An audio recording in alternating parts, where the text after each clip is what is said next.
Vous êtes, mesdames et messieurs, sur NCA, la nouvelle chaîne africaine, et bienvenue à vous dans Frontal, votre rendez-vous qui vous plonge au cœur de l'actualité politique sur le continent. Depuis plus de 20 ans, des partis d'extrême droite émergent et gagnent en popularité dans quasiment tous les pays européens.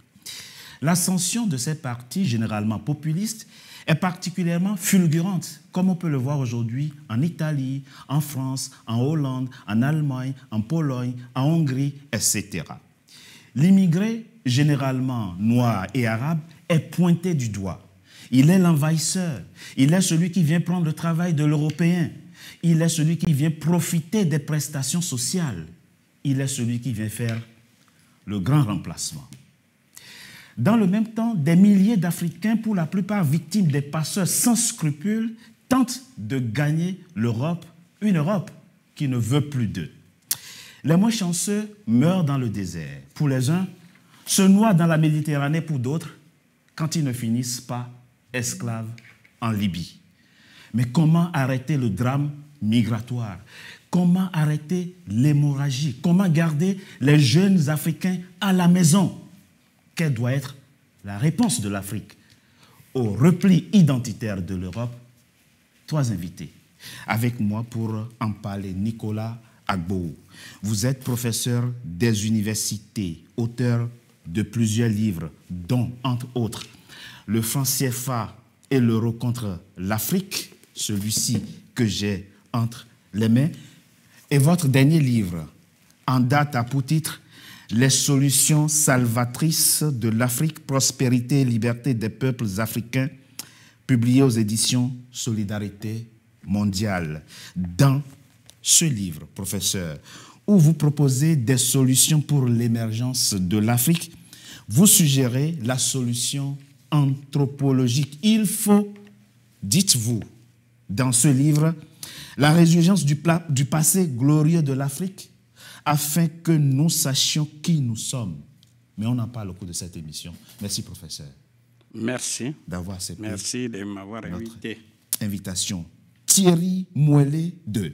Vous êtes directeur conseil en management stratégique, professeur de stratégie des organisations et d'économie internationale dans de grandes écoles et universités aussi bien en Europe comme en Afrique. Et vous êtes par ailleurs écrivain, auteur vous aussi de plusieurs livres, dont celui-ci, Historiographie africaine et archéologie de l'esclavage dans le pharaon inattendu, ou encore celui-ci. C'est un recueil de poèmes, Le souffle des saisons, un recueil donc de poèmes, les deux publiés aux éditions Ekima Média. Merci Thierry Mouelet II d'avoir accepté notre invitation. Merci Richard, merci de m'avoir invité. Jacques Brice Momnougui, vous êtes avocat au barreau de Bordeaux en France et au barreau du Cameroun. Vous êtes par ailleurs le président du Centre de résolution préventive des conflits pour l'Afrique, CEREC Africa, grand connaisseur du jeu politique en Afrique et aussi grand observateur des grandes mutations qu'a connues le continent ces 30 dernières années. Merci d'avoir accepté notre invitation pour partager notre réflexion. Professeur Nicolas Agbo, commençons par vous. Le repli identitaire que j'évoquais tout à l'heure a deux versants. Un versant, du moins la montée des extrêmes en Europe a deux versants. Un premier versant qui est donc le repli. Un deuxième versant qui est donc économique, où ils ne veulent plus de l'Europe et de la mondialisation, etc. Mais ça ne nous regarde pas, on reste sur le versant identitaire. Pendant des siècles, on nous a dit que nous n'avons pas de culture, que nous n'avons pas d'histoire, que nous sommes des barbares, que Dieu n'a pas pu mettre une âme en nous.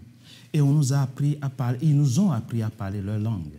Ils nous ont appris à réfléchir comme eux, à nous habiller comme eux, à penser comme eux.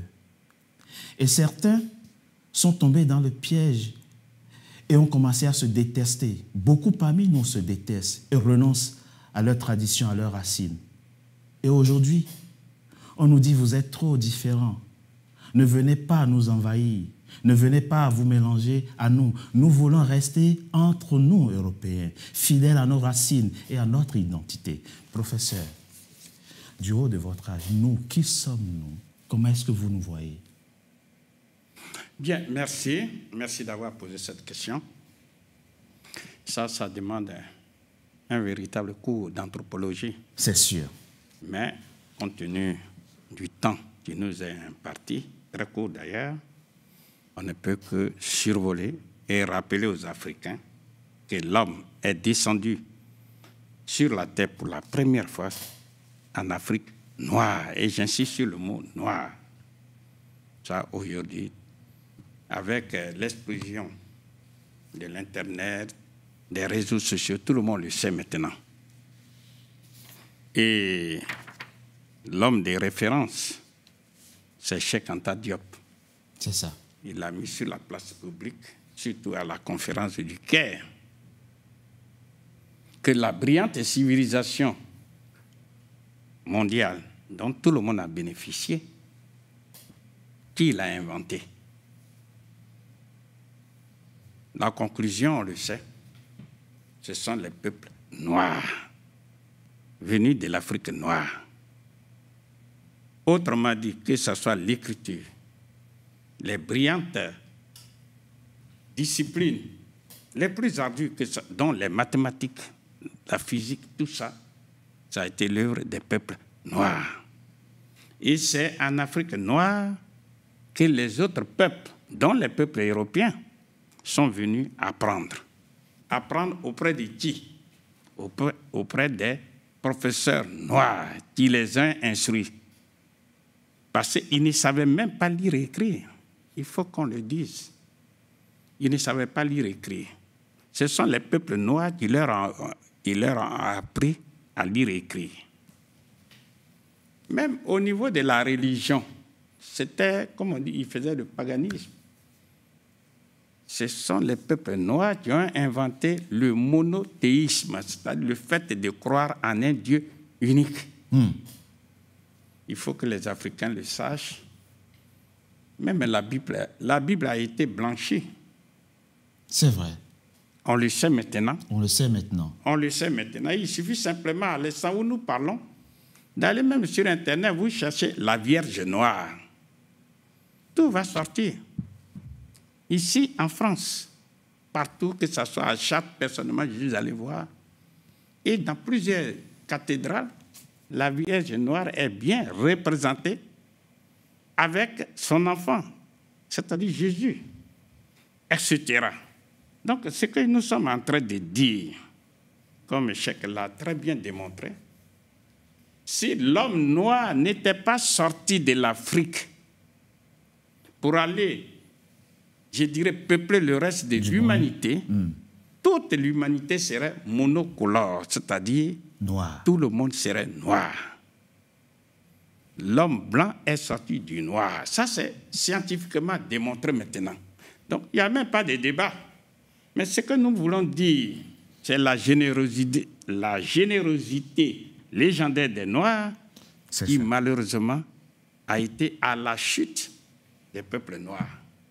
Parce qu'au moment où on les a civilisés, je pèse les mots, eux, quand ils sont rentrés chez eux, donc de l'Afrique, en Europe, ils ont pu prendre, par exemple, l'arme à feu, et ils ont pu développer, et ils sont venus renverser les peuples noirs pour les rendre esclaves. Mais et ils ont réussi, professeur, ils ont réussi à nous amener, à nous détester, à renoncer à qui nous sommes.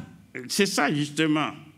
Donc, pendant des siècles, ils nous ont mis en esclavage et ils ont intégré leurs fausses valeurs dans notre subconscient au point que l'homme noir, hélas, 1000 fois hélas, arrive aujourd'hui à se détester.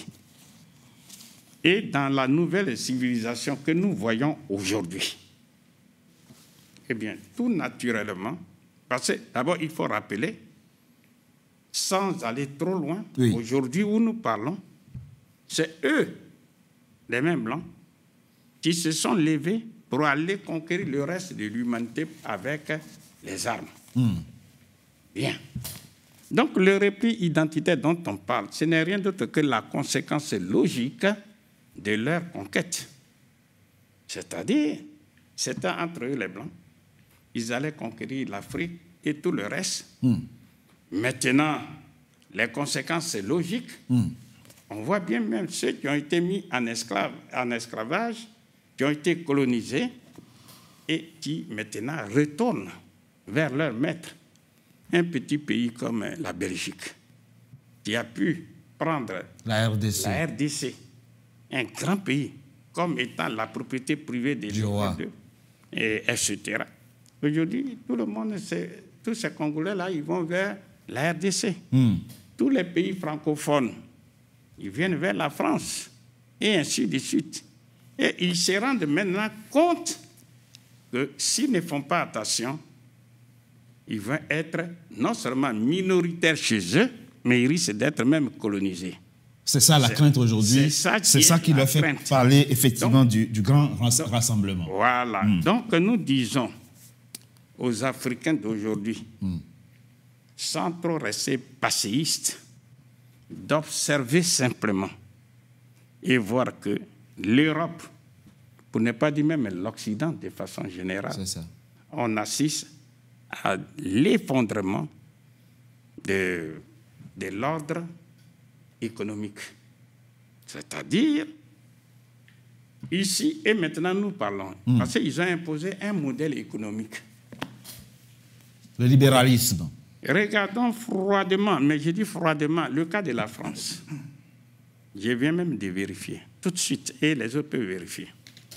Quand vous regardez les chiffres, eh bien, par exemple, en 2021, eh bien, il y avait en France 3 500 000 entreprises ayant 0 salarié, c'est-à-dire qui n'embauchent personne, sur un total de 4 500 000, soit un pourcentage de 77% des entreprises qui n'embauchent personne. Ça, c'est déjà un. Maintenant, les entreprises qui embauchent entre 1 salarié et 9 salariés, eh bien, il y a 1 300 000, c'est-à-dire à peu près 22%. Quand vous prenez 77% et 22%, ça fait 99%. Voilà un modèle qui est conforme à leur égoïsme culturel, puisque eux... Donc, vous êtes en train de nous expliquer, professeur, que ce n'est pas ce que nous trouvons attractif aujourd'hui, ce que l'Afrique trouve attractif aujourd'hui, en tout cas, ne l'est plus vraiment, et qu'au fond, il faut commencer à trouver d'autres solutions, oui, mais... y compris des solutions locales, plutôt que de continuer à admirer, à vouloir venir en Europe. Et pour justement voir ça, puisque je parle d'un effondrement et de la pensée économique, puisqu'ils sont en train de diffuser ça à travers le monde, en contrepartie, à l'opposé, regardons le cas de la Chine. La Chine, avant 1949, était moins de 500 millions de personnes. Et ils mouraient de faim. Et ils étaient sous la direction des gens comme les Chiang Kai-shek qui étaient conseillés par les Américains. Quand Mao Tse-tung et ses amis ont pris le pouvoir d'État, ils ont pu asseoir solidement un modèle socio-économique avec une banque centrale chinoise qui appartient à l'État chinois. Et ici et maintenant où nous parlons, la Chine, c'est au minimum 1,4 milliard de personnes. Mais qui est assis sur le toit du monde? C'est la Chine. C'est la Chine qui finance le monde entier, à commencer par les États-Unis d'Amérique. Et là, vous nous amenez déjà... à commencer à financer l'Union européenne. Absolument, en partie, bien sûr. Et quand vous regardez les entreprises chinoises, il y a beaucoup d'entreprises chinoises qui embauchent au minimum 500 000 personnes. La question, elle est claire. Ici, votre réponse, elle est claire. Voilà, ici, ici, nous rappelons avec force, ils sont partis avec les modèles de privatisation des entreprises en Afrique. C'est aux Africains de regarder froidement comment vous sortez du village ayant hérité de la pauvreté socio-économique de vos parents. Vous n'avez rien. Et on vous livre à vous-même, on vous dit de faire la concurrence avec les entreprises occidentales, etc. C'est pas tenable. Les Chinois n'ont pas ils n'ont pas du tout approuvé ça. Et ils ont pu asseoir les grandes entreprises. Ce que je suis en train de dire, la privatisation, autrement dit, le fait même d'avoir les moyens de production des richesses confisqués par une minorité, ça ne peut que déboucher sur les crises socio-économiques négativement dynamiques contre les populations C'est très important. africaines. C'est très important, professeur, donc, ce que vous dites. Les États africains doivent prendre conscience de ces conséquences-là et dire, nous allons remettre au cœur de l'économie nos États. Ce ne sont pas les sociétés d'État, sinon les sociétés publiques qui sont en cause. Mais c'est plutôt la gestion rigoureuse de ces sociétés, de ces ressources. On répète à satiété. On est déjà dans les solutions, professeur. Là, vous êtes en train déjà d'esquisser les solutions. On a bien compris le diagnostic que vous faites. Il est double. Au fond, ceux qui se replient sur eux ne sont véritablement pas aussi attractifs que ça parce qu'ils mettent en œuvre un modèle qui a fait ses preuves et qui, au fond, a échoué. Donc, il ne faut pas les imiter. Et deuxième pan, il faut plutôt orienter la réflexion vers l'adaptation, ou du moins l'invention de nos propres modèles, axés sur la gestion de nos propres ressources. La gestion rigoureuse, avez-vous précisé. On va donc avancer avant de revenir, d'approfondir les réponses telles que vous les évoquez, professeur Thierry Moëllet II. Alors, la crise qui nous rassemble, enfin la problématique, on va dire, qui nous rassemble autour de cette table est née à un moment où sur le continent naît un mouvement, un sentiment, c'est à tort ou à raison, moi j'en sais rien, le rejet du néocolonialisme. Il y a sur le continent ce mouvement-là aujourd'hui, notamment chez les jeunes qui ne veulent plus du néocolonialisme, et les jeunes leaders, les jeunes chefs d'État qui ne veulent plus des rapports asymétriques qu'on leur a imposés depuis 60 ans. Et voilà que, en face, en Europe, les peuples, puisqu'on nous dit que c'est un mouvement populaire, qu'aujourd'hui les votes pour l'extrême droite, c'est un vote d'adhésion et non un vote sanction. Donc, OK, les peuples européens ne veulent plus des étrangers, ne veulent plus des immigrés, ils ne se sentent plus chez eux, ils se sentent étrangers chez eux. Est-ce que finalement c'est un moment charnière où doit émerger une nouvelle réflexion, de nouveaux paradigmes chez nous, en Afrique? Je pense que le problème avec les terminologies qui sont utilisées est un peu plus complexe. C'est-à-dire quand on dit qu'aujourd'hui les jeunes ne veulent plus, c'est comme s'ils voulaient avant. Quand on parle de néocolonisation, c'est comme si en fait il y a une rupture dans la chaîne coloniale. C'est ça. En réalité, il n'y en a jamais eu. Depuis l'invasion des Arabes, depuis le 7e siècle, 8e siècle, l'Afrique, normalement, ploie sous une déferlante qui travaille sur la niantisation, n'est-ce pas, de son identité. Et ça date depuis les Arabes. Les Européens sont arrivés au 14e, 15e siècle. Et ça continue jusqu'à aujourd'hui, il n'y a jamais eu de rupture. Donc quand on parle de néocolonisation, c'est comme si on partait sur une nouvelle colonisation, alors qu'en réalité, c'est une colonisation permanente. Donc, il n'y a pas de rejet. En fait, c'est une résistance qui date au minimum de 2000 ans et qui aujourd'hui a un regain, n'est-ce pas, d'énergie, une nouvelle vague. C'est une espèce, n'est-ce pas, de course de relais. Les aînés ont mené cette résistance avec des résultats plus ou moins fructueux. La jeune génération aujourd'hui, grâce à la circulation de l'information, grâce à la circulation, n'est-ce pas, de la connaissance, ont eu accès aux forces et aux faiblesses à l'intérieur, n'est-ce pas, de nos micro-nations ou même de nos nations qu'on appelle aujourd'hui les États. En réalité, les États africains n'existent pas.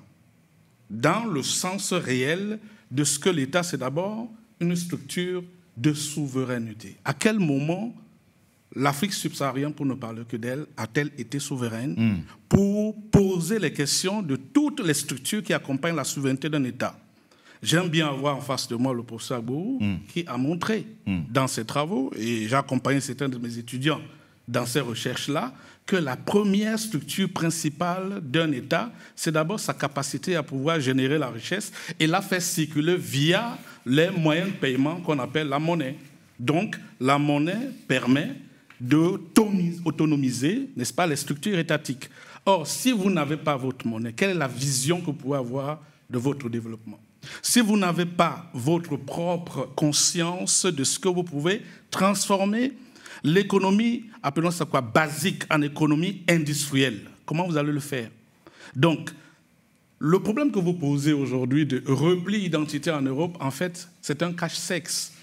Depuis toujours, l'Europe, et ce n'est pas moi qui le dis, est un espace structurellement raciste. Ce n'est pas moi qui le dis. L'ancien président français Sarkozy l'a dit. C'est connu. Dans des vidéos qui circulent. Il dit que c'est le continent qui est le plus violent, le plus barbare. Le plus barbare. Et qui, donc, ce que nous voyons là, même l'acte colonial est un acte raciste. Parce qu'on suppose d'abord que moi qui viens vous civiliser, en réalité, j'aime à dire qu'on ne peut pas civiliser le civilisateur. Parce que c'est l'Africain qui est le civilisateur.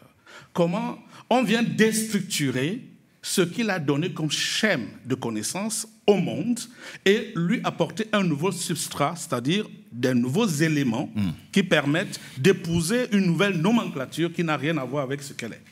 Donc c'est à ça que nous sommes aujourd'hui. Les Africains d'aujourd'hui disent, nous continuons, nous prenons le relais de tous nos héros depuis la plus haute antiquité. Parce que dans nos discussions, je vous ai souvent dit que ce n'est pas aujourd'hui qu'on rencontre les Européens.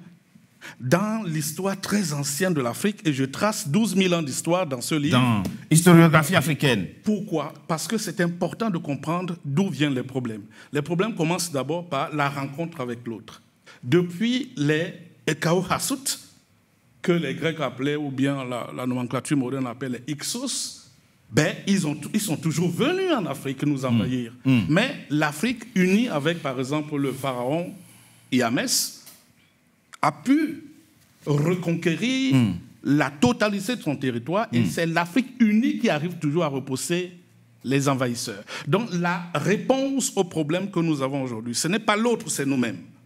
Donc est-ce que l'Afrique est suffisamment structurée aujourd'hui pour commencer sa redéfinition de sa cosmogonie, c'est-à-dire sa vision du monde, et à partir de là, quand on a une vision du monde, ça veut dire qu'on a l'autonomie de penser. Mais est-ce que l'Africain aujourd'hui a l'autonomie de penser? Bonne question. Donc c'est pour cela que nous sommes en train aujourd'hui de produire tout ce que nous produisons pour qu'après notre génération, les enfants qui arrivent puissent avoir des matériaux pour continuer le combat de la libération. Parce que c'est une colonisation permanente. Il n'y a pas de néocolonisation. Bonne question, bonne interrogation que vous soulevez, mais je tiens quand même à rappeler, si vous voulez, le thème, le concept néocolonialisme est né du malentendu des années 60, où on nous a dit que nous sommes indépendants, où on a dit aux États africains, à partir de maintenant, vous êtes souverains, il n'y a plus de colonisés. Vous avez un poème il y a plus de... C'est pour ça. Absolument. On n'aurait pas dû. On n'aurait pas dû. C'est pour ça qu'on parle de néocolonialisme, mais on est tout à fait d'accord. Il faut changer le vocabulaire. Maître Brice Jacques Momonougui. Il dit résistance. Thierry Moilet dit résistance, parlant de l'Afrique. Mais est-ce que finalement, aussi, et le but de cette émission, ce n'est pas de faire le lit des extrêmes droites ou du racisme ou du nouveau fascisme? Non. Est-ce que finalement, il ne doit pas aussi s'organiser ici une forme de résistance des Africains, de la diaspora, résistance intellectuelle, résistance conceptuelle, ceux qui sont ici, qui travaillent ici, qui sont devenus européens, qui ont fait des enfants ici, des enfants qui sont scolarisés ici? Lionel Jospin aimait dire « on est originaire du pays de son enfance ». Voilà qu'il y a aujourd'hui des gens qui vous disent « oui, vous êtes européen, mais pas tout à fait ». Est-ce que aussi la résistance ne doit pas passer par le fait qu'on dise à nos enfants que être noir, être juif, être métis, être arabe n'a aucune espèce d'importance, que nous sommes aussi citoyens à part entière de ces pays, qu'ils le veuillent ou non, ils devront compter avec nous. Est-ce que la résistance ne doit pas aussi passer par là? Je vous remercie encore une fois de m'avoir invité et je salue l'intervention des panélistes qui m'ont précédé, qui ont touché le point sensible, tant que ce soit les sources, également les sources historiques. Et j'ai beaucoup apprécié les expressions de colonisation permanente et de résistance permanente. En réalité, je pense que c'est une très bonne analyse qui mérite d'être beaucoup plus approfondie et diffusée. En ce qui me concerne, je pense que l'être humain se caractérise par deux... On pourrait dire qu'il y a un schisme, mais ce n'est pas un schisme en fait. Lorsqu'on dit qui je suis, même dans la langue africaine, vous devez donc vous présenter au monde. Oui. Mais vous vous présentez au monde de deux manières. Il y a ce que vous êtes à l'intérieur, c'est ce que je suis, c'est ce que vous sentez être. Il y a ce que vous devez exposer au monde. Oui.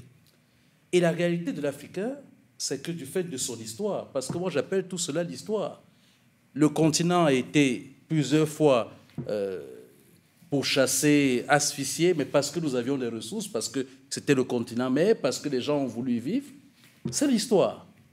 Et cela a perturbé de manière très forte ce que nous devons présenter aux autres. Et c'est ce que nous devons présenter aux autres est venu également perturber ce que nous sommes. Oui. Lorsqu'un Africain, par exemple, moi dans mon peuple d'où je suis originaire, le peuple Bassa, lorsqu'on donne un nom à une fille, on met toujours le préfixe Ngo devant NGO, qui voulait dire la fille de. C'est ça. Mais dans les années 60-70, beaucoup de parents ont enlevé ce préfixe parce qu'ils ont considéré qu'il fallait qu'ils rentrent dans la mouvance, qu'ils soient hors de leur culture originelle. Et la réalité d'appartenir, de devoir présenter autre chose de ce qu'on est, pour plaire au maître, pour s'en sortir, lorsqu'on devient musulman parce qu'on a massacré toute sa famille, ou chrétien parce qu'on a massacré tout son village, c'est ce qui s'est passé. Oui, bien sûr. On doit donc présenter une certaine image à l'oppresseur. Et en voulant la présenter, on modifie nécessairement son moi intérieur. Donc la réalité pour moi aujourd'hui, après cette résistance permanente, cette colonisation permanente, je reprends ces expressions à mon compte, c'est de retrouver, à mon avis, avant d'arriver à la citoyenneté, qui est une autre question, qui est la même question, celle que vous posez. Oui, parce que vous êtes avocat. La citoyenneté, vous êtes avocat en France, vous avez étudié en France. Bien sûr, la citoyenneté se pose de manière légale, comme l'appartenance à une nation, comme l'appartenance à une cité. Une cité. Bon, mais la réalité, c'est que l'appartenance suppose d'abord que l'on sache qui nous sommes et que l'on accepte ce que l'on nous présente. Et la difficulté que l'on a aujourd'hui pour l'Africain, c'est qu'il est complètement perdu en réalité, puisque nous ne parlons plus ou très peu nos langues africaines, ce qui fait que dans un plateau comme celui-ci, nous sommes obligés de nous exprimer en langue française, dont nous ne pouvons rien nous dire sous le secret, puisque de manière évidente, nous parlons une langue qui n'est pas celle de nos ancêtres.